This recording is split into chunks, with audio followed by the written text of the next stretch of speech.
Listen, pet dick. How would you like me to make your life a living hell? Well, I'm not really ready for a relationship, Lois, but thank you for asking. Hey, maybe I'll give you a call sometime. Your number's still 911? Oh, righty then.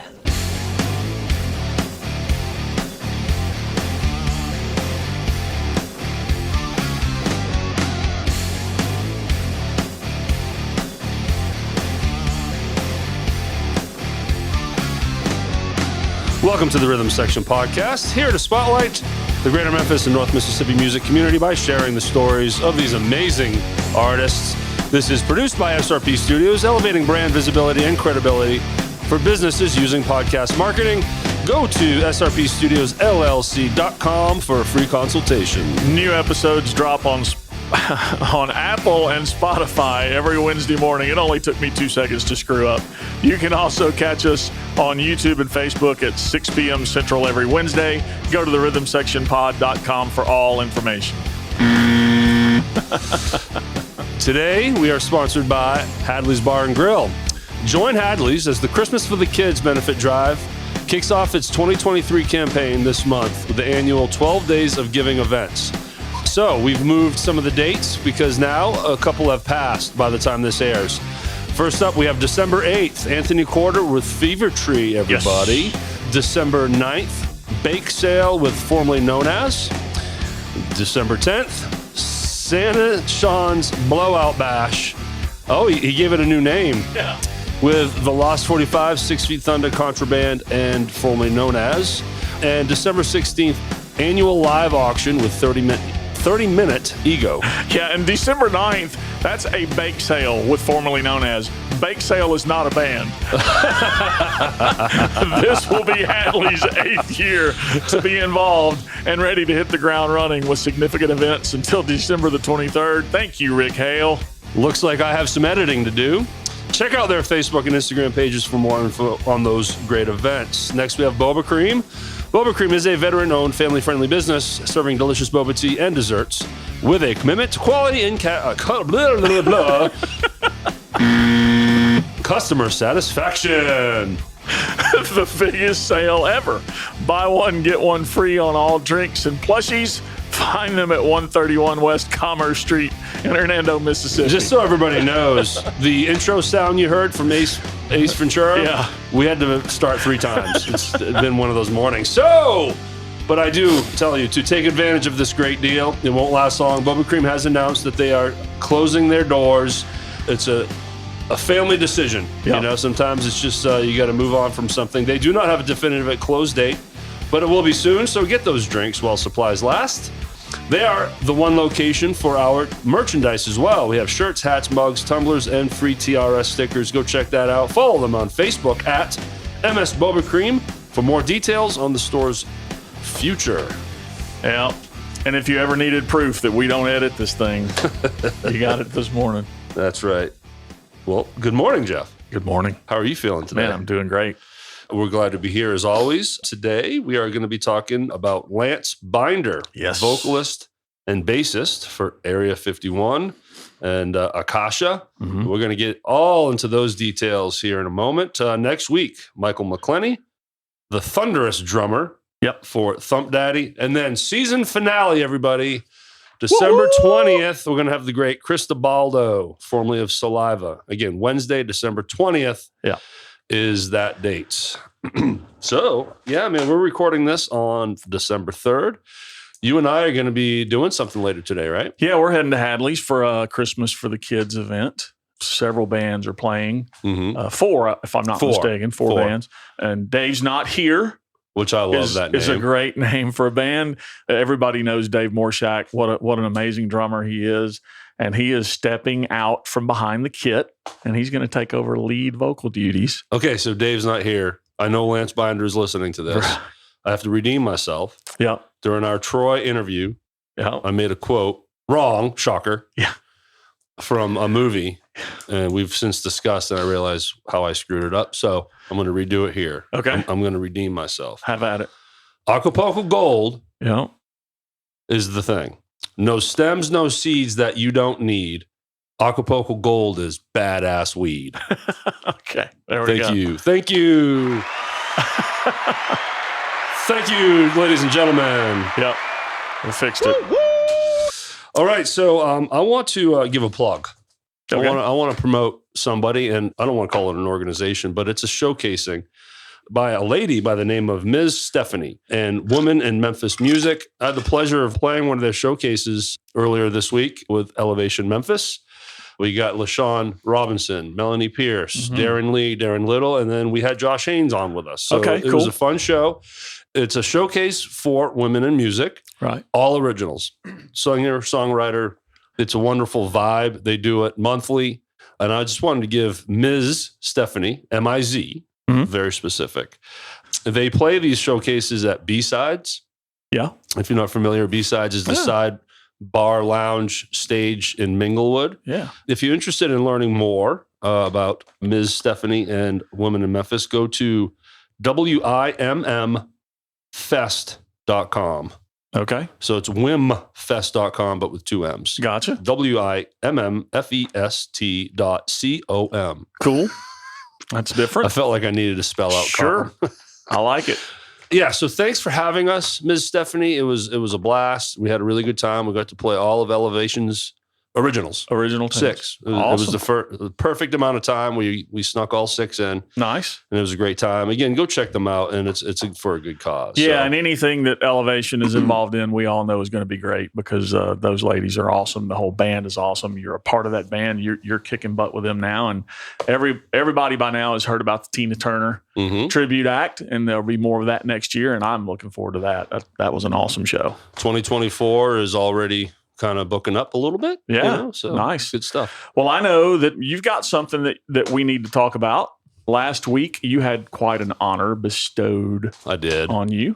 I did. So tell everybody what happened there. So it's a little uncomfortable. I don't want to make this kind of self-centered about me, but I'm going to balance it out. Make it about you. With one of the worst name fuck-ups to date. Okay. At that luncheon. So it was at the Hernando Main Street Chamber of Commerce quarterly luncheon, but the Q4 luncheon is always the awards ceremony where the chamber hands out select awards like Citizen of the Year, Business of the Year, Ambassadors of the Year. And they have one called Spirit of Main Street. And that was what was bestowed onto me, and it was quite an honor. I wasn't expecting it. I'm sitting there eating my luncheon food, and they break into that award. And you can always tell when you kind of get an idea when they start doing the introduction speech without announcing. Right. You can kind of tell where it's going. So they started talking about all of the podcasting work I've done for the chamber and how I've worked on the board and had the executive director in here doing a lot of stuff. And I'm like, holy shit, that shit's going to me, isn't it? Everyone's kind of looking at me, giving me thumbs up and everything. And it was great, and it's validating when you put in some hard work for your community. And on a business front, it just gives you more visibility too. You get to stand up, get your picture taken with your award with the president in front of the mayor, all the aldermen, corporations, nonprofits, they're all there. Right. So thank you to my executive director, Siboney Swatzina, president, and my friend Jody Woody, and the entire Hernando Main Street Chamber of Commerce for that awesome award. Nice. I appreciate it. And then let's move to screwing up a name. Okay. Well, you just did one quite well. I was Stephanie Swatzina. Yeah, Swatzina. I would have thought you'd screw that one up, but okay, you did that one. I've been working with her for a couple of years. Okay. I should know that one. Gotcha. But I go into the luncheon, and you just start mingling, shaking hands, networking, all that stuff. And I spot a lady that had been in my studio previously to record some content for the chamber. And I'm like, hey, Pam, how you doing? She's like, good. We're talking. She introduces me to her friends. I mentioned Pam again. Yep. Talk a little more. And then, all right, I got to run. It's nice meeting you all, Pam. I'll talk to you later. Thank you. Okay, so 3 times. Her name's fucking Marty. Right? And I realized this later that day. she ends up commenting on the post of the chamber deal. And I'm like, oh my God, I got her name wrong 3 times in front of her friends. That's funny. So I'm like, damn it. Oh, well. Well, the next day I'm in the post office down here, and guess who's in line? Miss Marty. Yeah, Pam. Pam. I'm like, hey. She says hi first. I'm like, hey, what's going on? I'm like, oh my God. I'm so glad I'm seeing you. She's like, yeah, I know you got my name wrong. I'm like, I am so sorry. Yeah. And she laughed it off. You should have just looked at her and said, look, that's kind of my thing. So I deserve 3.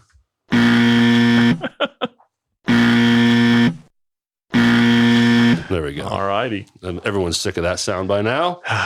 But no one is sick of these people. Nope. That was a pretty good segue. You like that? That was awesome. Just in time for the end of the season. Yeah. All right. It's time to push our band heroes. We got Seeing Red to start with. Save the date. They're playing New Year's Eve at the Peabody New Year's Eve party. Make your plans now to dance your way into 2024. General admissions and VIP package tickets are on sale now. Go to PeabodyMemphis.com and grab some tickets before they sell out. Yeah, they got a monthly residency at Lafayette's Saturday, January 13th, Saturday, February 10th, and Saturday, March the 9th. All of these shows are at 10 p.m., which probably means Derrick and I are in bed as they take the stage. And you can follow Seeing Red at seeingredband.com. All right, next up we got Area 51, which features our guest today, Lance Binder, everybody. January Absolutely. 5th at Lafayette, 6 to 9. That's the shift to get right there. Yeah. And January 27th at Hadley's, 9 to 1. Follow Area 51 on Facebook at Area 51 Memphis. Yeah, and we got Sean Few, Hadley's 12-9. We have Sean, no, is that right? That doesn't seem right. On the 9th, they're at Hadley's. They're at well, who? Oh, it's formerly known as. That's missing in the no. I won't do the buzzer. That was not my fault. I won't do the buzzer. Yeah, formerly known as will be there on 12-9, and Derrick and I will be there as well with my wonderful wife Susan, because Yes. I will be celebrating my 30th wedding anniversary at that show. So we're looking forward to that. Sean's Bring Me Some Figgy Pudding at Hadley's Pub Sunday, December the 10th. We've got a Christmas quartet, formerly known as 6 Feet Thunder, the Lost 45s, and Contraband. Time and lineup order is still to be determined. I know it's December 9th, ass, but who's the band? You know, it's not just Sean Few up there with his mohawk and his bass. They will also be ringing in the new year at the Pickwick Landing State Park. Doors open at 7. It's at the Pickwick Landing State Park Lodge. Limited tickets available. Order on website friendsofpickwickpark.com. Follow Sean on Facebook at sean.few.7. And I'm going to introduce this and then let you take it over. But we really appreciate Trip Turner and Jacob Turner and Land Divided for jumping on here and being sponsors and in kind of, I guess, mid-season form. Here. Dude, I promise you. My pinky knuckle hit my iPad and it played my Hulk Hogan sound. Hey, Jimmy Fulp, if you're listening, this one's for you, buddy. What's it gonna do? Oh my goodness. I feel like we need a do-over. No, we're too far in now. We are way too far in now. So, okay. So if you have been to a formerly known as show, you have seen Jacob and his incredible drumming. He's amazing. He's a phenom. He's also a songwriter and founding member of a band named Land Divided. So we're going to talk about his solo artistry first. Go to his YouTube channel. It's Jacob Turner Music, and he's got amazing originals on there. So the link will be in the description. And then we got Land Divided. So they are heading into the studio this January, and they need our help to fund their upcoming singles. We can help support them by donating to their GoFundMe page. You will find their GoFundMe link in the description area of this episode. Land Divided wants to rise up in Memphis, the Memphis music scene, my goodness, and make an impact in 2024. With your help, they can do it. Follow Land Divided on Facebook at Land divided. Oh my goodness. I know I'm going to cringe when I listen to this one back. Yeah. My God. It's been a hoot. But cool. I hope we serve them justice throughout that. Yeah. Hey, if anything, if people might want to listen more because we screw up. That's true. And we're trying to have a good laugh. Right. So if you mix that into the ads, they're listening to the ads. Yeah. So that's a good thing. Yeah. All right, man. Lance Binder. Yep. Everybody. Yeah. Woo! Bass player extraordinaire for Area 51. In this interview, Lance came with some of the most amazing prep for me. Mm-hmm. He made it easy. But since then, he messaged me. He's like, I have 4 things I forgot to mention. That's great. So It's not just us then. No. So I want to read this, and then, let's talk about what we did talk about first. So, right. Of course, we talk about Area 51. Mm-hmm. We talk about this great band, which we're going to go back to, Akasha. Mm-hmm. And I want to push their YouTube channel that they just started because they just had a reunion. Now, we talk about Akasha a lot in the interview. You'll learn more about them. Earlier this year, they had a reunion down in Texas, and then they put on an awesome concert. The place was packed, had a ton of people, professionally filmed and recorded. So it looks amazing, sounds amazing. So in the description, you'll see a link for that channel. Please go click that. And they will be adding additional videos every few weeks. So that concert will be in full at some point. So check it out. Please go subscribe and support them. He's played in so many damn bands. Yeah. So many bands over the years. But when you're that good, you're in high demand. But, one of them happens to be Jimi Jamison's Survivor. Oh, wow. Right? So we get into all that. Rufus T. Firefly, Whalebone, Akasha. Whalebone. It is full of bands. Yeah. So this is the added dirt, as he called it. Okay. So number 1, he feels like he missed this, and this is a good one here. He really wants to thank Carolyn Mendillo. Yeah. For encouraging Area 51 to carry on following the untimely passing of her loving husband. And it goes without saying, Carolyn, that we love you as well. We miss Pete and we love you. So Pete was the original drummer for Area 51. Yep. So he's to Lance, to Carolyn from Lance. Mm-hmm. Thank you, because I felt like I'm sure that was such a terrible moment for them. Yeah. Number 2. I can't believe I fucking forgot to thank Derrick and Jeff for the Rhythm Section podcast. What a gift for the local music community. No, I did not make that up. So Lance, thank you, sir. Absolutely. You have been an unbelievable supporter of this podcast, more than just being a band sponsor. We love you. We love watching you play, listening to you play and sing. And we are grateful for you, sir. Number 3. I didn't read these beforehand. I didn't practice. Okay. So get the Are these tough get names? the sounds queued up. A criminal omission. A criminal omission in that I forgot to thank my parents for all the support and rehearsal space they provided, even after I thumbed my nose at continued education and a proper career in order to pursue my musical ambitions. It sounds like there's a story with that. Yeah. And lastly, a huge thank you to my wife, Fiona, who is wonderful, by the way. Yeah. I've had the pleasure of meeting her a couple times. I met her. Who lets me continue to play rock star and make questionable sounds with loud instruments around the house. Yep. So good. I'm glad we are able to get all of that out. Absolutely. So he cracked a joke. He's like, man, sorry I'm pushing this all on you. It feels like I'm winning an award, whatever. And I emailed back, cue the walk-off music, please. Yeah, and something I want to say, we've mentioned this before. I don't know if we've mentioned it on the air, so I'm kind of throwing this out there, and you don't even know I'm going to say this. But Paul Moreau, Joe Smith, we need another stage top reunion. That's right. Because Akasha should really play that. Oh, yeah! And so many other great bands from that era. So, guys, I don't know what's going on. If you've just, fallen off the wagon, if you're just not working hard, I don't know what's going on. But get off your ass and put another show together. Put it lightly. You have been commissioned by Jeff Ward in the Rhythm Section podcast. And that said, if you need any help from us, we will help you with that, because that show was amazing and I want to do it again. It was awesome. It was great. I've said it before and I'll say it again.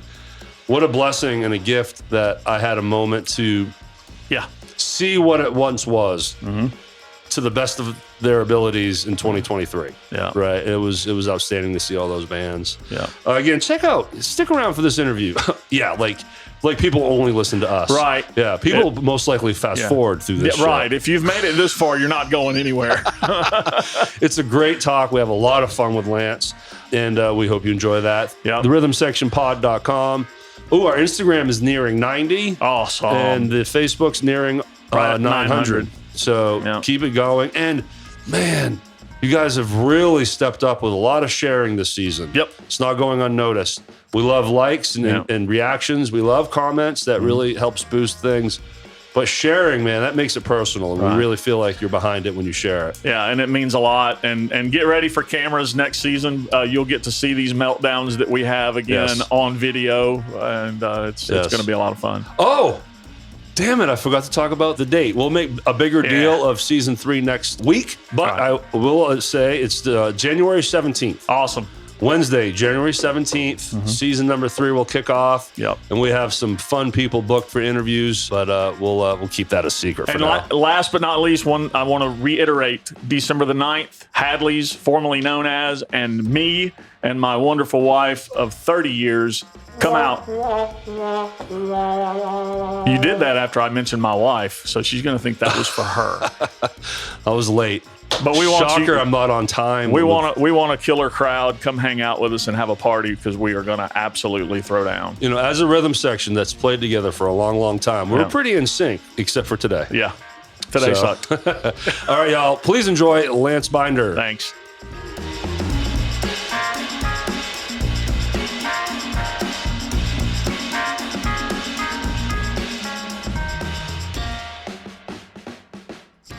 All right, Jeff, one of my favorite bass players in town and one of the greatest guys, too, Mr. Lance Binder.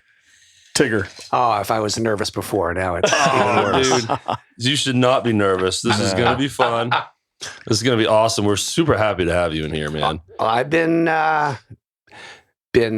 gearing up for this for months, probably to a fault. So and man, we love it when a guest does our prep for us. Yeah. This is awesome. We got 2 sheets. This is amazing. And a lot of cool things in here I want to talk about. Well, a lot of them I didn't even remember until I started putting them down. But like I said, I had a few months this summer where I did a lot of driving and I listened to probably 24 of your podcasts, so audio only. Just trying to think about, and I knew mine was coming up at some point. I said, what do I want to cover? Right. What's going to, make the most sense? And I'm sure it's all going to kind of go out the window. Hopefully that piece of paper will help us keep it structured a little bit. Sure. Well, the first thing I see is all these, for the audience, we have this awesome write-up of all the different bands and projects and just your bio with all the crazy stuff you've done. Right at the top, though, it says all bands based in Brownsville, Texas. Is that where you're from? Not originally, but grew up in Brownsville, Texas. For years, I played South Padre Island. Did we talk about that? We did. Okay, we did. Yeah. South Padre Island's a little bit different than Brownsville. Did you make it into Brownsville, like to go to Mexico? No, we would go there for Bank of America. That's where we'd go deposit our money. Okay. You never went over to Matamoros? No. Oh, wow. No. Okay. No, I never did. Okay. And then what was the McAllen? Yep.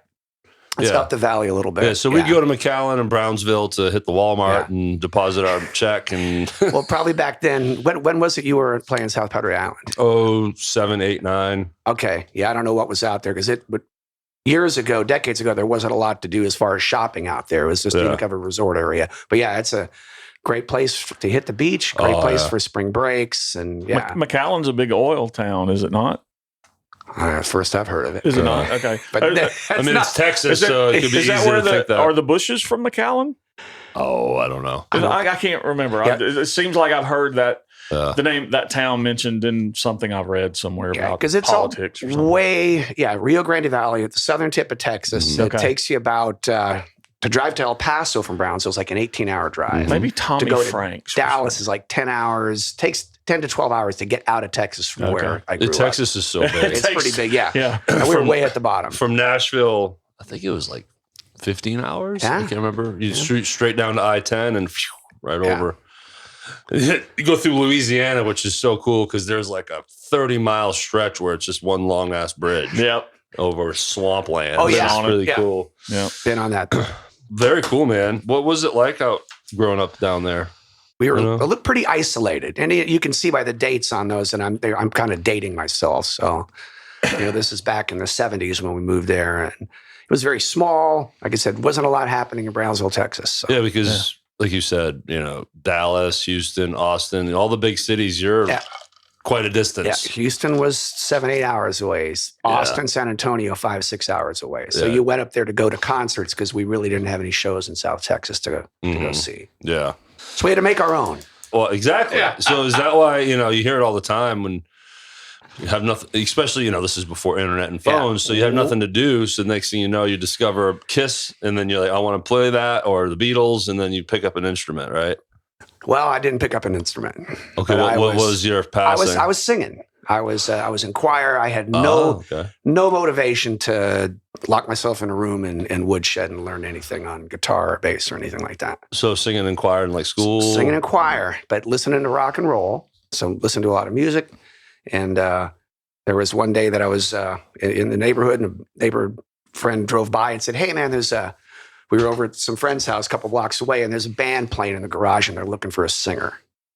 Turns out I went to school with the drummer. Didn't know him, but approached him. Had to have been a cool guy. Yeah. Yeah. And I said, hey, I hear you guys are looking for a singer. So that was my entry. Is that the one in 1978? Yeah. It says Nerf football led to the first band. Yeah. Is the name of the band Nerf football? No. And it's the most random thing because I was throwing a Nerf football with my brother in the yard, which we'd never done it before, and we never did it afterwards. We just happened to be doing it that day. And that's when the neighborhood guy comes by and says, hey, there's a band looking for a singer a couple blocks away. So that's what kind of kicked it all off. Who were the singers that you really gravitated to? Back then, it was Dio. Oh, cool. Okay. Huge Dio fan. Klaus Meine from Scorpions. Oh, yeah. So, those are the bands. Oh, cool. Zeppelin, Yeah. Rush. Those are the posters that were all over the wall yeah. on my ceiling. Yeah. And to this day, you can still hit those notes. Yeah, right? some of them. Yeah. But yeah, for your current band, Area 51, it's crazy how you, Josh, and Jimi can all get up there Oh, yeah. at any given time. Yeah, some of us can have to do it in smaller chunks. Josh is the only guy that can pretty much do that kind of singing all night long. All night long, The rest of yeah. us have to kind of pace it, Yeah. I get it. What was the name of this band? You don't want to know. Okay, but what I do know is you had two there we go. Yeah, There it that's is. what I was waiting for. How'd you do that? Where's the button for that? It's right here. It's called Squirrel. Okay, there we go. And then when Jeff talks too much. Shut up, man. So 2 disastrous gigs. Yeah. Do you want to elaborate? Well, what made them bad? Well, we didn't even have a bass player. So again, we had a drummer, there you go. 2 guitar I mean- players. I can't remember if there was 1 guitar amp or 2 guitar amps, but for most of the rehearsals, I plugged into one of the guitar inputs and tried to sing through the guitar amp. That must have sounded amazing. we would start songs together. We couldn't get through a song. You must We have got couldn't- tons of feedback. We couldn't. Yeah, who knows? Whatever. I was 15. Yeah. And we did a couple of gigs that were mistakes, and I think But hey. folks wanted to forget us pretty quickly, and they did because we changed from there. We got a couple guys who really helped us form the band. We could start songs, end songs at the same time, and pretty much played the. But without those first gigs, you don't get better. No, you don't. You just got to get out there, Yeah. right? Yeah. So did that lead to, what is it, Rage? Rage. Rage. What an inventive original name for a high school band. So Sure. influences, AC/DC, Ted Nugent, Thin Lizzy, Zeppelin, Judas Priest, Sabbath, Aerosmith. Oh, yeah, those are the things. So this was, I think, Highway to Hell had just come out. We actually saw them. They performed in McAllen, Texas. Okay. So I saw them. Molly Hatchet opened for AC/DC with Bon Scott. The guitar player that we nabbed for that first real band, he was 15 years old, and he was a huge Angus Young fan. We did 7, 8, 9 AC/DC songs. So that was like, And you were the singer? I was a singer. Hell yeah, Why man. do you think I talk like this now? But what just hit me is you read off these names and you're like, yeah, that makes sense. These are all the classic bands, but this shit was modern for you. It was brand new. It's crazy. Yeah. This is How before. they're still. yeah. So you grew up in, man, that must have been. Of course, at the time, you don't think, man, these are going to be the most legendary bands for the next 50 years. Oh, yeah. Bonham hadn't died yet. I mean, Led Zeppelin was still a that's thing. crazy. And Through the Outdoor was a new record with back in those days. Yeah. I mean, it was all all awesome. happening. Yeah. So how did Rage do? A lot of high school dances, a lot of backyard parties. We had a blast. Well, a name like that, you're certainly not playing churches, right? We did. Did you rage against the machine? No, that was way too early for that. We could have come up with that name. That would have been much cooler. So, pardon me if I'm missing this, but here you're only singing. I'm just singing.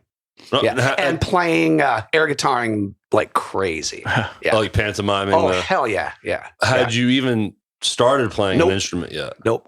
Had no intention to. No It interest. was way too much work, way too much dedication. Yeah, I know. I'm still working on it 30 years later. Okay, so how this band's a couple years?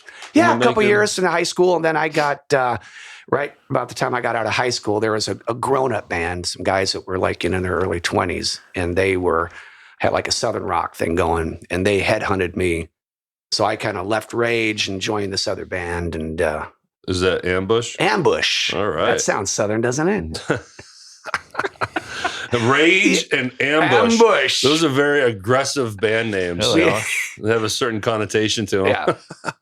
But Ambush is more, I see it right here. Again, iconic names, but modern at the time. Skinner, Molly Hatchet, Blackfoot. Yeah. I've never heard of Point Blank. And we still, Point Blank. Never heard of that. I'm sure some of the listeners will. Yeah. Okay, yeah. And we still did the rock stuff. We still did, there were still Scorpions and Judas Priest and all that kind of stuff mixed in there too. So Top 40. Oh, yeah. They had hits. They had a ton of them. FM radio, man, back then. So, and we actually went on the road with that band. So that was my first taste cool. of traveling. Like, how far out did you get?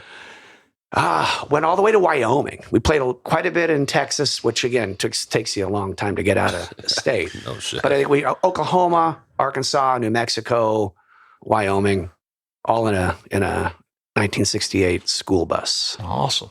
Classic. Yeah. Was it all converted on the inside? It was pretty bagged up, and we spent, I guess, a weekend taking all the seats out, put up a partition, so we put all the gear in the back. We bolted a sofa and a table in there and some chairs so we could ride on the front. That must have been so fun. It was fun. Yeah. It was pretty dangerous when you go back and Oh, think as you about think it. about Yeah. it, Oh, yeah. yeah. We Yeah. did some driving we shouldn't have done. And under conditions we shouldn't have been driving. Yes. So, yeah. Well, that's how Yeah. that's how it is. So, was it just like club circuits? Like, what was the venues? What were you doing? It was 80, 81. The big rock clubs were really kind of coming into their own, and they continued through the 80s. We had, huge rock clubs. So, Yeah, I mean, all that's- over the country. Hear it all the time on this show and just in general. The 80s, there's just so many opportunities to play. Yep. Yeah. So many venues. Yeah. So many venues, and that's pretty much all we did. all the And way through people the going 80s. out. Yeah. Right. So the To see bars, bands. so Yeah. the bars could afford it, or you could sell tickets. People gave a shit. Yeah. They did. You do your 4 or 5 sets a night, 6 nights a week at the same place. Yeah. Yeah. Yeah. Which the casino world. That's is- what you do. Yeah. Yeah. But it's lame. You're on a stage behind the bar and the blue hairs at the penny slots or their You're- wigs are getting blown off. You're not the band's not the priority No. at a casino. No. No. Yeah. But it pays good. Yeah. you know? And we did, well, these gigs didn't pay that well, but we tried to make ourselves the most important thing happening in the bar, like every band did back then in those kind of places. So that couple years in, and then you switch over. Oh, I see. Eventually, you eventually switch over to bass and vocals. Yeah, that Ambush broke up. We got that guitar player who'd been in Rage, joined the band. Again, 2 guitar players, bass player, drummer, and then me singing. At some point, the drummer left and the bass player left.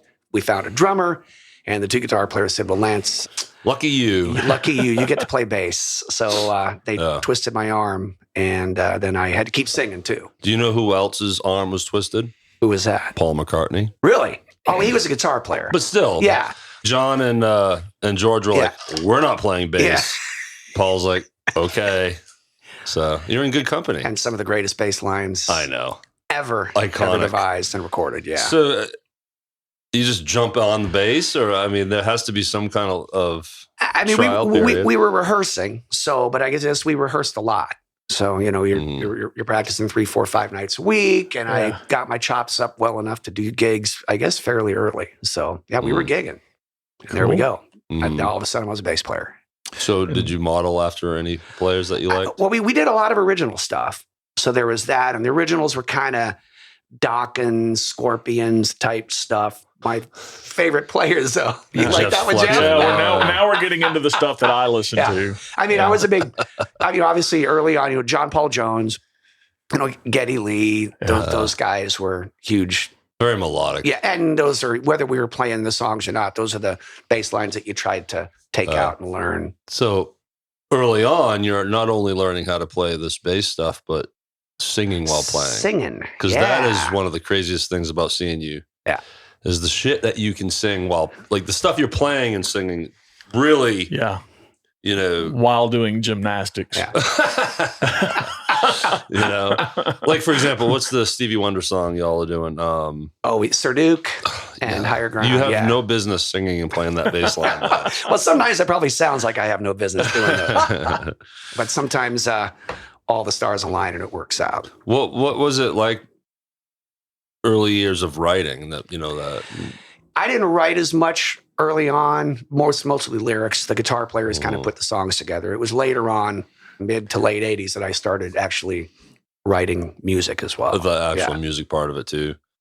So Ambush, I see a pattern. It's just like every 2 years. Yeah.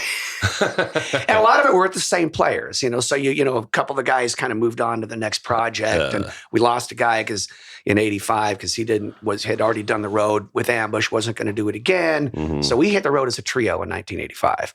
Okay. With the first Bad Habit. That was the name of the band. Yeah. And we basically played for 5 years on the road. Cool.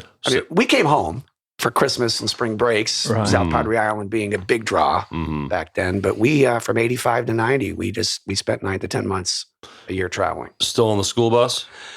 Margot, the school bus, she broke down and we sold her. The bus had a name? Margot, the Wonder Bus. Margot, yeah. And there was a junkyard in Tulsa, and we got $200 and some keychains for Margot. Keychains, That's so random. The guy threw them in, Then we were borrowing money from our parents. They would wire us money. We bought a used truck and a trailer. So this is before Cash App. Oh, wait. Yeah. Oh, we were stopping, we'd stop to call our agent from payphones. We got fired one time in Louisiana because we were a trio. We weren't playing the right kind of music. It was hard to get gigs as a trio back then. And the agent said, well, start driving west and call me every 2 hours. So we got I think this was still on the bus, and we started driving west across Texas from Louisiana. And meanwhile, he's trying to book something for you? Yeah, he's booking something for us. And like 6, 7, 8 hours in, he goes, got you a gig. You're going to play the Holiday Inn in Odessa, Texas, where we spent the next 2 weeks. Yeah. Well, that's a good agent. Yeah, it was, yeah. That's rad. So, Margot, the bus went by the wayside. Then we went through a couple of trucks. We broke down a lot in the bus. Been there. Yeah. And buses are expensive to fix. Pickup trucks, less expensive to fix. But, you spend a lot of time under those things. And we weren't, any of us, very mechanically inclined. But we figured out how to fix some things. It's also comfort, where you're crammed in a little truck. Margot gave you some space. We had space in Margot. The pickup trucks were 2 people up front, 4 eventually because we had a king cab, but we put a little camper top on the back, just a top. And the rest of us slept in the back on sleeping bags. Really when it was safe. Cold, hot, not climate controlled. Safe. No seatbelts at all back there. Nah. Didn't care. Yeah. And again, a lot of relied on the kindness of strangers when you broke down. We had a lot of folks, whether they be highway patrol or families out on a drive, and they held us out. Yeah. Well, I mean, you could hitchhike back then. Yeah, you could hitchhike. Hitchhiking was huge, so it's just a different time. Well, we were a bunch of long-haired guys, probably a little malnourished appearing, and being from South Texas. One of the things about growing up in South Texas, because you're on the border, it's about 80% Hispanic, 20% Anglo, and everybody in the band and the road crew was Hispanic except for me. So really? we had a Del Castillo, a Guajardo, eventually a Matisse, a Flores, a Garcia, and finder. That's right, man. That's how you cut through. We cut through, but we managed, yeah. If folks would stop and help us out, and we made it to the next town. I don't think we ever missed a start date. We always managed to get there. Yeah. Now, one of the guys, if they listen to this, they may correct me, but You keep in touch with these guys? oh yeah, we still have a band. We're working towards Akasha, which you this just is had a reunion, right? basically the same band. We just changed the name somewhere on the road. We went from Bad Habit to Akasha. Okay. Well, Jeff, And, I'll let you jump in on yeah. Akasha, because earlier you were saying how you can't imagine. I don't, of course, this is great because it says played more originals, and we went along stylistically kind of with Doc and Scorpions, King's X, Living Color. Yes. That's all killer stuff there. Yeah. But, I've spent a lot of time at all of these venues that you mentioned, Night Moves. Yeah. Stage Here Stop, in Memphis. Yeah. in Memphis. And somehow, I think I only saw Akasha maybe one time. And I don't know how that happened. Or I saw you a lot more times, and I was so inebriated that I just don't remember it. Or if you can't remember for sure yet, maybe we just didn't make that that much of an impression. No, that's not it, because I can tell by watching you today that you guys have. Jeff doesn't have the strongest attention span. No, I don't. There's plenty of sounds in that dedicated to me. But that's Akasha, man. I've heard a lot about you guys just from. I know that you just recently went out and did a reunion, and we stay in touch. We've me and the guitar player have done some projects. Again, we're very, very good friends. Cool. And like I said, we recently did a reunion show in our hometown of Brownsville. When are we going to get to see one in Memphis? Well, I am putting you on the spot. There's been talk about Memphis, and Tulsa was a big kind of mainstay of our touring back in the day. Well, I think that we need to get another Stage Stop reunion show together. Paul Moreau. We Jimmy Fault, Joe Smith. That, and we would love to be a part of that somehow. If we could get now that we've rehearsed all those old tunes again, we could probably pull off a short set. But it'd be hard to top some of the performances we saw on video, because I was out of town when you guys did the Stage Stop thing at Neil's. It was awesome. It was so eye-opening for me. It was great. Akasha, what is that? It's another. If you read the cassette, because it only ever came. We put out a record. Oh, the cassette liner. It was a cassette. It was in the cassette liner. Yeah, it was had nothing to do with the vampires. I think this predated the whole. What were those vampire books that were so famous? Oh, Twilight? Nah. That was my daughter's time. You answered that really quickly, Jeff. Interview with the Vampire. Remember those? Yeah. Oh, it was like the Tom Cruise movie. Yeah. There was I think there was an Akasha character in that, but this Akasha I think had to do more with Vampire Diaries. Some kind of. Yes, I have a daughter. Some other stuff. Okay. So anyway, that's where that name came from. So you make a cassette. We made a cassette. I see it. Pantego Sounds. Jerry Abbott, father of Pantera's Dimebag and Vinnie Paul. Yes. Tell us about that. That's when we recorded it in Dallas. We were traveling around. We would block out a week here and a week there to go cut this album, this cassette at that studio, and it was a lot of fun. And we'd played. We were very well rehearsed, but we had never really recorded in a proper studio, so we learned a lot. Anyone that doesn't recognize those names, Dimebag and Vinnie Paul are like Pantera. Yeah. Yep. Everyone knows Alex and Eddie Van Halen brothers, guitar, drums, that these guys were that for Pantera, but just on another level. And, I'm not trying to put Dimebag over Eddie. I'm not trying to piss anyone off. I think they were buds too. I think they're all great. Yeah. Oh, in fact, Dimebag loved the guitar Eddie had that was the black and yellow. Yeah. And Eddie gave that guitar to Dimebag's wife to bury with him. Oh, so they were really close. I think Eddie may have spoken at some kind of in memoriam as well. Dimebag, Dimebag was anyway. So Pantera is amazing, but those two guys were just legendary. And then you worked with their dad. We worked with their dad, and one of the days that we had stopped to actually mix the album, Dimebag and Dime and Rex, the bass player, were in one of the studio rooms going over a riff that was from Cowboys from Hell. No kidding. So this is that moment where they're kind of pushing the hair band. They were trying to do that a little bit. They had a different singer. Different singer. And they did one record with Phil Anselmo.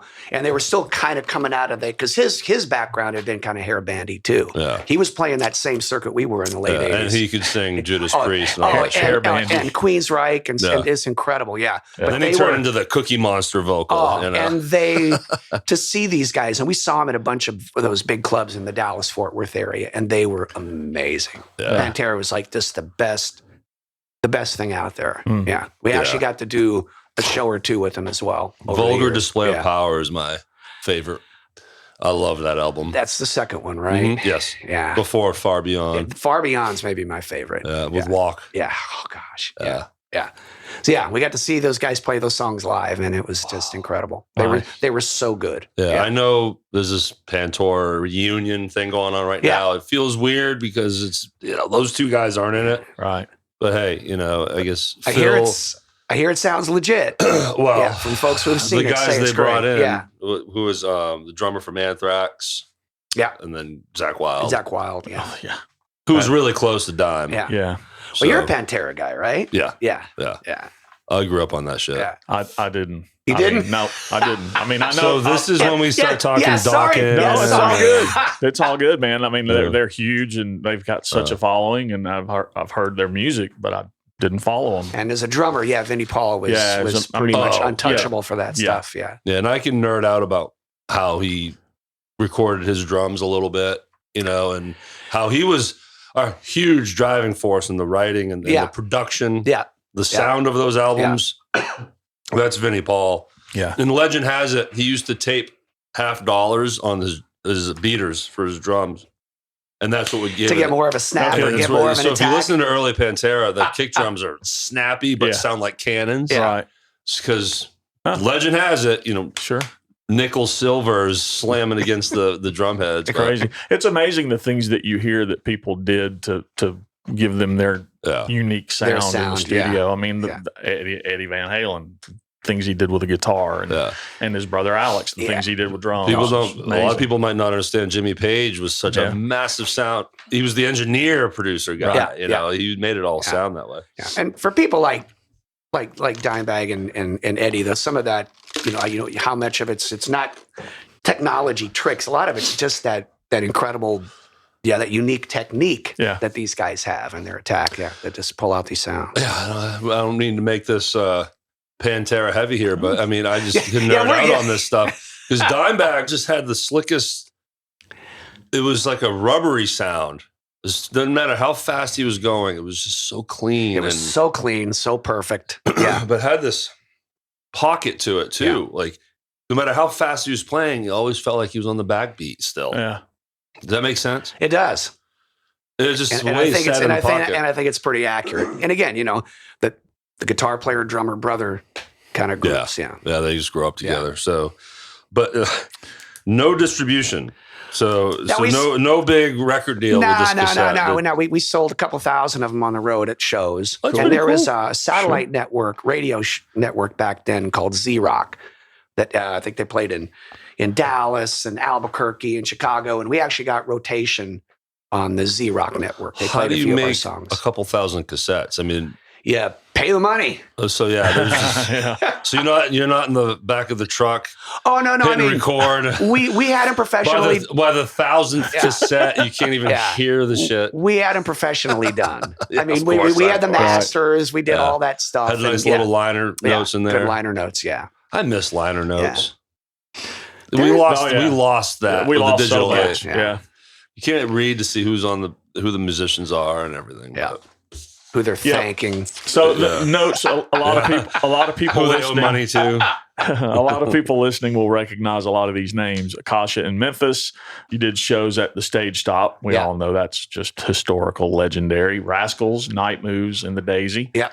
I've frequented all those places more times than they come up constantly. Our first gig in Memphis was at the Stage Stop while we were a touring band. So we were here for a week. We stayed at the band house. Nita was so gracious. Yeah. That's where we bumped. I think one of our first nights we played, Joe Smith. Yeah. Shout out to Joe Smith, who was a huge part of that reunion show. Him and Paul Moreau and his Jimmy buddy Paul. Danny and Wayne. Walker? Wayne Walker was one of the very first people that saw us, and he and Joe would just sit there, would drink pitchers all night. No, not Wayne. Yeah. Did he have one in each hand? Because he's a double fister. I don't know if they could afford it back then. But yeah, they used to come watch Akasha pretty on the regular when we would stop in as a road band. And that's eventually, and this is when, Roxy Blue, there was talk about them. Tora had already been signed, Every Mother's Nightmare, Lord Tracy. So we decided to get off the road after spending 5 years, and we decided to move to Memphis. So we moved to Memphis on the strength of the signings of those bands, just how much fun we had in Memphis. That's similar to our buddy Jimmy Fault. Yeah. And play rough. Yeah. Oh, yeah. The same thing. Yeah. They were on the road here. Yep. And Nita putting them up and feeding them, and they saw the scene, and And there you go. And they came. Yeah, we used to go watch them. We had just moved here, and we went to go see Play Rough when they were a road band, and we just loved them too. Yeah. So, they were awesome. They were killer at the reunion. Oh, that's amazing. Even watching the footage on the iPhone from that online, that was fantastic. I wish I could have seen that. Lord Tracy melted some skin off of my face. Those Play Rough was that was, I don't know, I connected with their stuff. It was good. A lot. Well, Lord Tracy, like I said, we did a gig with them in Tulsa while we were still a road band, and Kinley I couldn't even believe the kind of technique that guy has. And they were just such a powerhouse live energy band. And they were even at this reunion show. Mm-hmm. But to see them, in the late 80s, they were. Yeah. And they came in unrehearsed. They just showed up. Muscle memory. Yeah. And they just blasted. Well, there's so many moments where everyone's looking at the singer, where you going, dude? And they just throw curveballs. It was just not a curveballs for him, but it was so much fun. My muscles don't have that kind of memory. Yeah. But those guys were just monsters. Yeah. So we became Memphians in 91, I think. 91. Yeah. Did some pickup gigs in a cover band that featured Wayne Sweeney. That was after Akasha broke up. Okay. Yeah. So we did a bunch of shows, with your Thrust, Gun Down Mary. Yeah, man. One of the bands we played the most with was a band called AREA, fronted by the guy that you're playing in a band with now. That was with Kevin Cost. I didn't realize Kevin. See, I'm so lost right now. That was, and I know we're getting all over the place, but I wanted to kind of cover the history because those guys, they were one of our favorite groups to go watch and to do gigs with. They were pretty progressive, very melodic, very musical. Yeah. So we did that. Akasha. We did some of those showcase gigs that were down at the Daisy. Pushed a lot of original stuff. But again, eventually we just kind of self-destructed, and one guy moved, and the rest of us kind of fizzled out. And then I did in the between bands, there was a while where I actually was playing in a cover band with Wayne Sweeney for a while. Cool. And he was just a lovely guy. I remember going to his house and him, running tunes as he was showing me how they were doing some of the songs, and just had a blast. Man, that's awesome. Obviously, you stayed. I stayed, clearly, but other guys, they eventually move out of Memphis. Yeah, one guy went to Seattle, one guy moved to Dallas. That was the three of us. Yeah, they spread out. Yeah, spread out. Well, that's awesome, man. It's just so cool how everything is so connected in this town. It's very connected. It's amazing. Yeah, it still amazes me. Well, then. What I think is a cool band, or where are we going to go, Jeff? These next two band names, we don't even have to discuss everything else. We just got to talk about the name of the band. Okay. Rufus T. Firefly. Yeah. So cool. We didn't make it up. We didn't. It's Groucho Marx's character from the movie, I think it was Animal Crackers. Okay. So the guitar player in that band, Chris Stokes, when we were putting this thing together looking for a singer, we spent a lot of time watching videos. We watched a lot of Marx Brothers. That's cool. That's a great name. Rufus T. Firefly. Interesting. Yeah. And then we come to Whalebone. Whalebone. You pronounced that H. I had to say Whalebone. Is that like Stewie from Will Wheaton? Family Guy? Will Wheaton. Yeah. Cool whip. Cool whip. Cool whip. Yeah. Whalebone. I think it's a little confusing because Rufus T. Firefly, we did, again, it was mostly original stuff. Had a singer, Jeff Hamrick. Drummer was Michael Sink. All of us sang, so 4-part vocals. We did a lot of real heavy original songs. We recorded at Ardent. We put out a CD called Whalebone. I see that. Then when that band kind of changed around a little bit, we got a keyboard player The guitar player became the lead singer, and I don't know if we just was lack of imagination, but we just kept the name of the album as the name of the new band. So that was Whalebone. So for the Rufus T. Firefly, you list, more influences, Pantera, which is awesome, Jellyfish. Yeah. King's X. King's X. So I want to ask you about King's X because all the musician friends I've made over the years and stuff, that's always one of the top bands they talk about, but they were so not mainstream, or at least in my world, in my lexicon, not at all.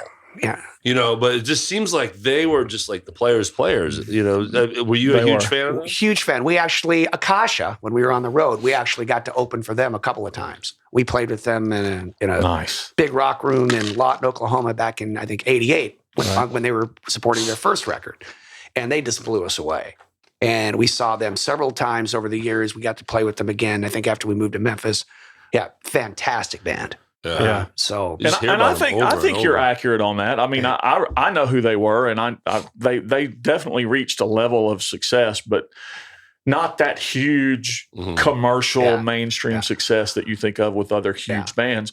And it certainly wasn't because of a lack of talent. No, they're badass. They're badass. Or respect. All three of them singing. Huge sound for three people. The bass sound that Doug Pinnick has is just massive. Lefty too. Yeah, lefty. Which is cool.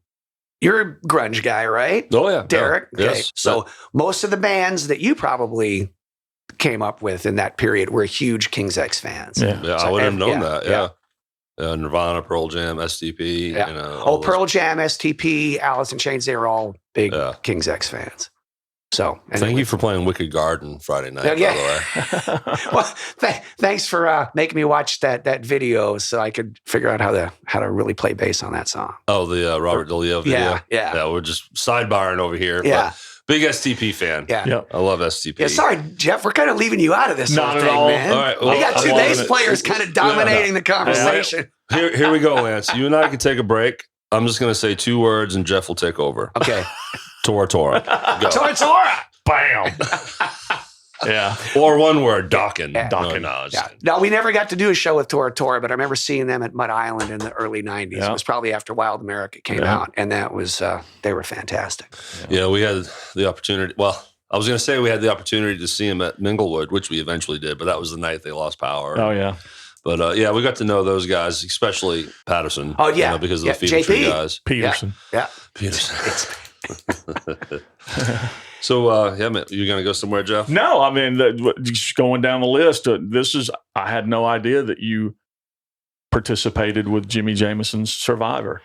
Yeah, So that's how I met Pete. awesome. That's how I met Pete Mandela. Man, that is so cool, Yeah. and I'm a huge Jimmy fan, and of course Pete fan. Yeah. But that's awesome that you were in that. And how long did you do that? It wasn't very long. So Okay. after those are, the Rufus T and the Whalebone thing, Right. when we were really, really going for it as the original band thing. And then when key players left, that just kind of took the wind out of the sails. And then we were just kind of floating around. I was floating around. Got a call from a Valerie Yarbrough, who, R.I.P. Reed, she just recently passed with Yarbrough Music. Okay. Oh. So she had been a big fan of Akasha and Rufus T and Whalebone, and she also managed Jimi Jamison. Okay. So there was a time when, at that time she did, Jeff Adams had been playing bass, and I think he got a different gig, had moved on. Right. I don't know if he was with Starship yet or not, but I knew Valerie. She knew me. She called me up and she goes, "Hey, you want to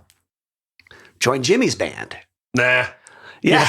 Nah, no Really don't thanks. have the time. I wasn't doing anything. I had a pretty serious day job, but it was like, hell yeah. Yeah. So I don't even remember how it worked out, but the very first rehearsal, and I didn't meet Jimmy at any of the rehearsals. Okay. So showed up at rehearsal, Pete Mandela on drums, Yeah. Chris Adamson on guitar, fantastic guitar player, and a keyboard player named Paul Brown, who's still to this day traveling with Namax, and he's done a bunch of production. There's a lot of stories to talk about Paul. He'd be a great candidate for this podcast if you can pin him down. Sure. He's with the Waterboys right now, touring the world. But showed up at practice, learning all the Survivor songs, And I don't remember how many times we rehearsed, but each practice I'd walk in and either Jimmy or not Jimmy, but Pete or Chris would say, "Hey, I heard that Jimmy's going to come by tonight." I heard Jimmy, and he never showed up. Had you even met him? No, I'd never met him. That's so awesome. we're working all these songs up instrumentally, and Paul, this genius keyboard player, and I use the word genius, I think, in a legitimate way here, not just throwing it around. He would be coming up with all these intros and these outros for these Survivor songs. So instead of just doing a 1, 2, 3, 4 into a song, he'd come up with some real cool keyboard thing, some of which we'd play with, some without. So we had all these segue things. So I never met Jimmy at rehearsal. We get to the airport to leave for the first gig. That's when I meet Jimmy. I meet Jimmy at the airport. Hey, how you doing? Yeah. So we fly to the first gig. It was somewhere in Wisconsin, outdoor. This was summertime of '98. And we did a bunch of these outdoor community festivals that they were having. I remember him kind of looking around when we would do these songs, and there was all of a sudden this unexpected intro. And he'd kind of look around, and we'd finish the song, and then there'd be an extra little bit of music, and he'd kind of look around. And was he into it? He seemed to be. But I will say he was a joy to perform with and to travel with. It was such an easy group to play with. But we'd get to the next gig, and he'd say, "You know that little thing you guys do before High on You?" We go, "Yeah." He goes, "Yeah, we don't need to do that."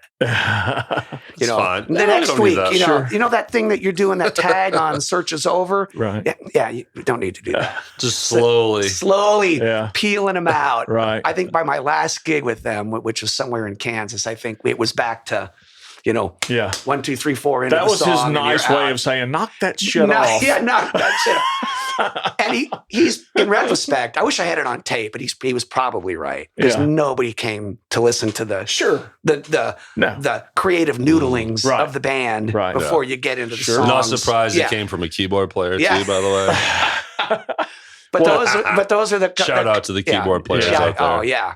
And Paul Moreau. They got a lot of time on their hands, and they got to stand in one place all night. Well, even though Paul does get out his guitar and does all kinds of stuff, but he's the one that went on later on, and I think I was only with him for like a summer. Yeah. But I think it was on 27, 30 different flights during. You're busy. We were busy. Yeah, I was working during the days.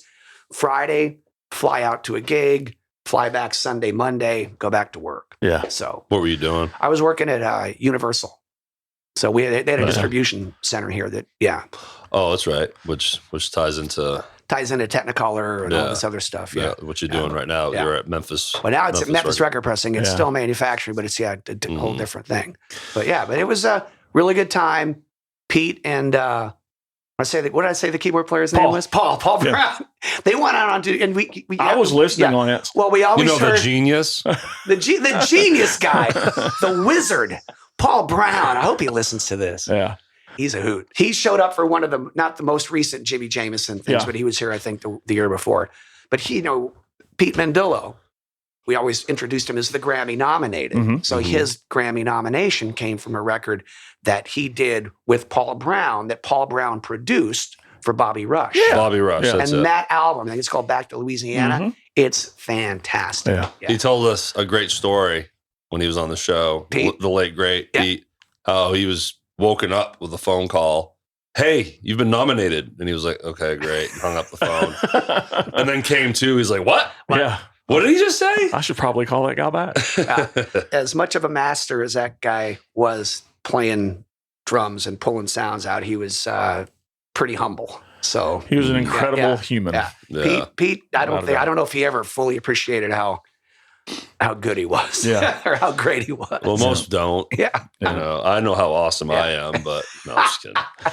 And after last night's performance, the rest of us do too. That's right. No. Yeah. For context, thanks guys for coming out. We're recording this on October 15th. So last night me and the Elevation crew, Elevation Memphis band, had an awesome Tina Turner tribute show that we've been working on forever. So thanks for coming out today. All that time put into it paid off. It was fantastic. Yeah, I've never played in a band that had female dancers on stage with us too, which was pretty nice. Yeah. I must say I had a good seat in the house. Stay out of their way. Stay out of the way. I gladly stood behind them. Yeah. Yeah. And while we're on the topic as well of talking about Jimi Jamison, we should mention that just this past Thursday, he was inducted into the Hall of Fame, Memphis Music Hall of Fame. Which seems bizarre it took this long. It's very bizarre. It should not have taken this long. I was surprised. Because he's an icon in Memphis. Well-deserved honor. But hey, it happened. And Jeff Adams, I saw a clip of him up there singing. Yeah, He's singing his ass off. That guy kills it. Yeah. Every time. So next on your list is current. So there's a huge gap between, Jimi, Jamison, and then, I see, yeah. So 01 to 2019, just various cover bands. Yeah, played in a bunch of different cover bands, learned some different styles of music, just keeping busy. None with a name as cool as Whalebone. Whalebone. It was with a band, a 90s group called Transit. So we did a bunch of like Dave Matthews and Jason Mraz and stuff like that. Learned Jason Mraz, yeah. Yeah, it's pretty cool stuff. Then played with a wedding band called The Plaintiffs. So, and a band called The Venus Mission in the early 2000s. That was 3 female singers. We all dressed up. We got our 80s clothes out again. We would wear parachute pants and scarves and play a bunch of Madonna and Pointer Sisters. Oh, I own several pair. Did you have your Reebok pump? Only because we weren't brave enough to do spandex again. Oh God. Yeah. Never been there. I was there when it happened for real. I've played Lance, you could still pull off some spandex. You could. Years ago, I played literally in my 1999, 2000. I played one show without a shirt on. It was a festival outside. I had no business. I can't say back then I had the body for it. No, absolutely didn't. But it was hot. It was hot. The Stay Puft marshmallow. And when we finished our set, I had a white strip going across my chest because everything else was sunburned. That's funny. But anyways, I had no business. I feel bad for everyone that was standing in front of us that day. Did a lot of shirtless gigs during the Rufus T and the Whalebone days, but I could pull it off. At least I thought I could. Yeah. You probably still could, man. No. Nobody wants to see. Not in the light of day. So, Area 51. Area 51. What a premier. I mean, you guys are a premier band in town. I don't think anyone can argue that. Nope. And if you have an issue with that statement, you can go fuck yourself. No, seriously, you got. I mean, it's just it's 4 10s up there, and 2019. How does this come to be? November. Well, my wife comes home one day and she goes, "Hey, I got this guy. She works at a car dealership who plays guitar, and she says he's a big fan of this guy Josh Haynes, and I've been out of the scene for so long, I had no idea who anybody was." And she goes, "They're looking for a bass player." So we pulled it up on Facebook, and there was kind of an ad. They talk about the band. Is this coming out of Grand Theft Audio?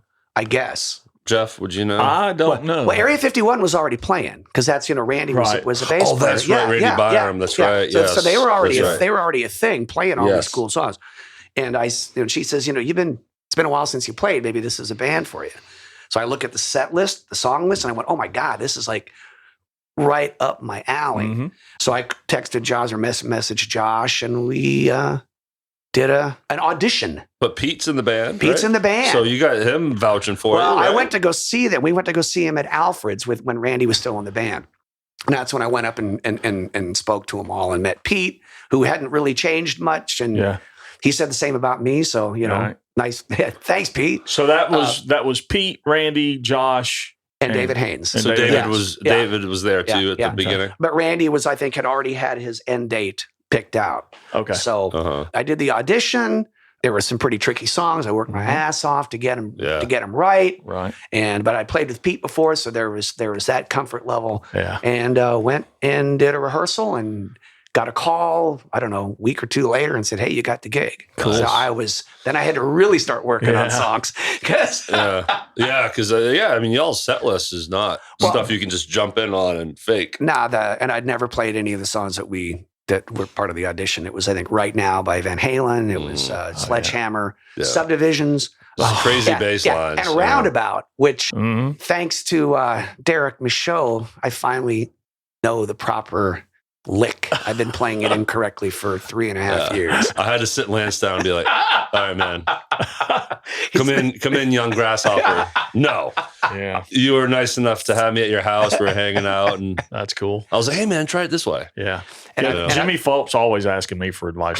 Exactly. Yes. I know. He keeps telling me, he's like, man, I'm so grateful for your friend, Jeff. Yeah.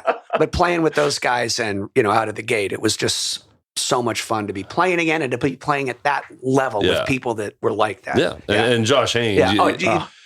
Yeah. Stop it right there. Yeah. You know, because I'm like Josh, we were just talking about it last night. He's like, yeah, I'm by the book type of player. And I want to play like the record too. If you want to be in a band that plays like the record, you want Josh Haynes. Well, and there's a reason. Because it's note for note. It's note for note. And again, the songs that we cover aren't really jam.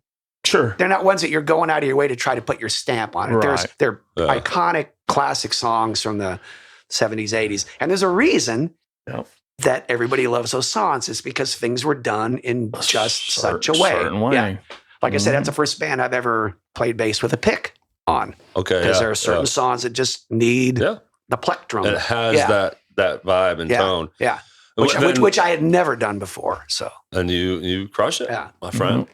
But we'd be remiss to not also now, for me, what makes you guys really stand out is David Haynes. Like, I'm not trying to play favorites, but to have a keyboard player that covers all of those lines and all those songs. Lines and the sounds. Yeah. Yeah. He's all over it. You know that when you learn a new song and you all get together and try to go over it again or for the first time, and you know that David's probably spent several hours trying to dial in the right patches, to getting all the right sounds before he shows up with that stuff. So he puts a ton of work into that. The new band he's a part of, the Lost 45s. Yeah, one of my favorites. You and I ended up both being at their debut show. Yeah. I think it was during a set break. I was just shooting the shit with him. And he went into total nerd mode about how he spent hours coming together with these new patches and new sounds specific for that show and that set. And he was just it was lit up. Yeah. He was glowing, right. Talking about that stuff. Yeah, I don't give him too much credit. In the old days, because now he's retired. He's got nothing better to do than to sit home and nerd out, hanging out with his grandkids. Yeah. Before that, a year or so ago, he was working a gig that took a lot out of him. Then he still had to go home and do all that stuff. So now it's okay, David. We're gonna have you come in for an interview, and you can give Lance shit. I gotta believe he's in a happy place now. We're saving the best for last, David. If you're here, everyone else in your band has been on here. Yeah. Well, I mean, ultimately, it's with a band like that. There's we even now with Jimi in the band the other night at Rock House Live, songs you hear them in the background, you're going, maybe we ought to do that. Yeah. Maybe we ought to do that. There's not a song that we hear that you go, there's no way we could pull that off. Right. Because you've got David Haynes with the sounds and the skills, and you got Josh and you got Jimi and and a bunch of us are singing. And you're all three. So everybody's putting the work into it. So the list of songs that we've got is potential. It's just massive. Yeah. It would probably get to a point where you're like, we know we could crush that song. But would it fit? Would that fit at Dan McGinnis? Would people make sense of it? Yeah, and we've got a lot of songs right now that don't always fit at certain gigs, but sometimes we put them in just so we can keep them in rotation. But also, there's a lot of players out there watching y'all too. So sometimes it's nice for the players to be like, ooh, this is for us. Well, that's why it's always fun to see when you guys wander in, because it's fun to play for musicians. Sure. It is. Yeah. Yeah. Yeah. And again, having you at the show last night was awesome. Jeff, I'm used to playing with this guy. Whatever. Well, I'm looking forward to seeing the Gen X. Yeah, me too. Yeah, we want to do another ones. gig. We're working on it. I want to see Kevin. I got to get this book that you brought me to Jeff Cobble. How to write one song. He took a picture of it and texted it to him. Yeah. It's a great read, even if nothing comes of it. Yeah, I've read it multiple times because it's just that much fun to read. I'm looking forward to reading that. Yeah. Are we missing anything? I won't ever be a songwriter, but I'm going to read the book.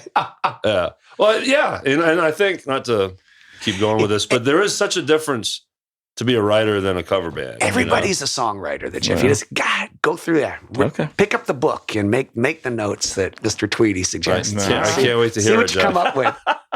It's going to be good stuff. Yeah. It's going to be about Corvettes. And no, the first song is going to be titled Whalebone. Well, man, this has been awesome, Lance. I hope you're not. Are you nervous still? I'm still pretty nervous. But it's like shot by. I'm going, shit, am I out of time? These guys are cutting. It's happening. We're a little over 50 minutes. We try to, because me and Jeff do our little 15 minute, shit and dick show at the beginning. Yeah, and we don't want anybody going, there's that guy just banging on about whatever. We're going to turn this love podcast it, man. off. We love hearing all these stories, and we love hearing yours, man. It's just great. Well, still to come for those who are going to listen to this, who do remember Akasha. So we did that reunion gig in South Texas in May, did some really good video. One of the drummer's daughters is in film school. So she had a couple cameras set up. We got the multi-track recordings. So we've got those mixed and synced up. So we got video. Nice. So those, we just have to get together and decide how we're going to put those out on YouTube and on the Akasha Facebook. So, and those, Awesome. they came out, they're a lot of fun to watch, Mm-hmm. you know, and in the meantime, still writing and recording with a guy from Rufus T and Whalebone. Okay. He lives across the planet, but, you know, through modern technology, we're You can do both anything now. writing, recording, tracking drums at the house. Yeah, you got an awesome little setup it's a at your great house. setup. Yeah. Cool. Yeah. And we're hoping to release half a dozen songs soon. And then we've got another half a dozen and another half a dozen. Because once you do start writing, you never stop. Because you've always got a bunch of tidbits laying around that you're trying to It's turn exercising into a that song. muscle. Oh, right? yeah. It's a blast. It's cool that you're still doing that. You got your career, you got your badass cover band. The best cover band that you could ever hope to play bass in. I agree. You want to plug your career? What? You want to plug who you work for? Let's talk about it. With Memphis Record Pressing, You want to plug your career? I've never heard it put that way. Okay. But it's funny. It makes sense. Yeah, well, and one of the bands, Whalebone, Yeah. the keyboard player was Brandon Sievers, who is one of the co-owners of Memphis Record Pressing. Nice. And we actually recorded back in the late 90s at Rocking Chair Studios, and that was Mark Yoshida, who owned and ran that, the other owner of Memphis Record Pressing. Nice. And we were in there tracking one day doing Whalebone demos, and in the other studio down the hall was Saliva, putting together their first demos with way cooler songs than ours. But you can't throw a rock in this town without hitting someone that works at Memphis Record Pressing. I know, right? Yeah. Seems like everyone does. Yeah, they're everywhere. So vinyl is back. Cool. It's the in thing for It's sure. the in thing. Get yourself a turntable. And at a level where it's giving people a job. It's legit. Yeah, that's where a lot of artists are making a lot of their revenue too, is selling the vinyl at the shows. Yeah, that's awesome. That's cool. It's awesome. You got to find some way to make some money. Yeah. Because you sure as hell can't do it the old-fashioned way anymore. Unfortunately, some of these record deals, the labels are getting a piece of that, everything at the show. Anyways, I'm going to push the soapbox to the side. But Lance, man, this has been awesome. Amazing. My friend. Thanks for coming Thank up. God this is over. Oh, come on, dude. Not the hour or the 50 minutes, but I mean just the build up to I it. understand. Yeah. So I hope we made you feel comfortable. you so, did. man. We'll see how it comes out and how I People feel are going to about love it, man. People are be going to love great. it. People love hearing these stories because everybody knows each other. Yeah. Right. And one of the best comments that me and Jeff can get is, man, I heard this show. I've known Lance for 20 years and I learned something totally new about him. Seriously. That's what's so great about it. So thanks for doing it. All right. Thanks for having me. I know people ask, how did those two idiots get a job interviewing musicians? We can assure you it's self-financed. Well, not this season, my friend. And thanks to Lance and Area 51 for being one of our band sponsors. Yes. So, that's awesome. So, Putting out the good news. that's Yeah, right. man. At the beginning of this show, as you were listening in real time, you heard us talk about their Right. dates. Yeah. Now, when this episode comes out, I think it's going to be late November. We're when doing this time thing's come out. travel? Yeah. That's right. Yeah. Oh, yeah. Here Great we go. Scott. Yeah. Great Scott. Well, before we say our official goodbye, Lance, Jeff, let's thank our audience. Yes, about that. we love you guys. Thank you for always listening, sharing, doing all you do on Facebook and on social media, because without you, none of this happens. And we love you. And to all of our sponsors, again, that you literally made this season possible. And we can't be more grateful for that. Website, therhythmsectionpod.com. And Instagram, we're on it now, y'all. Yeah. Go check out our Instagram page. It's the Rhythm Section Pod.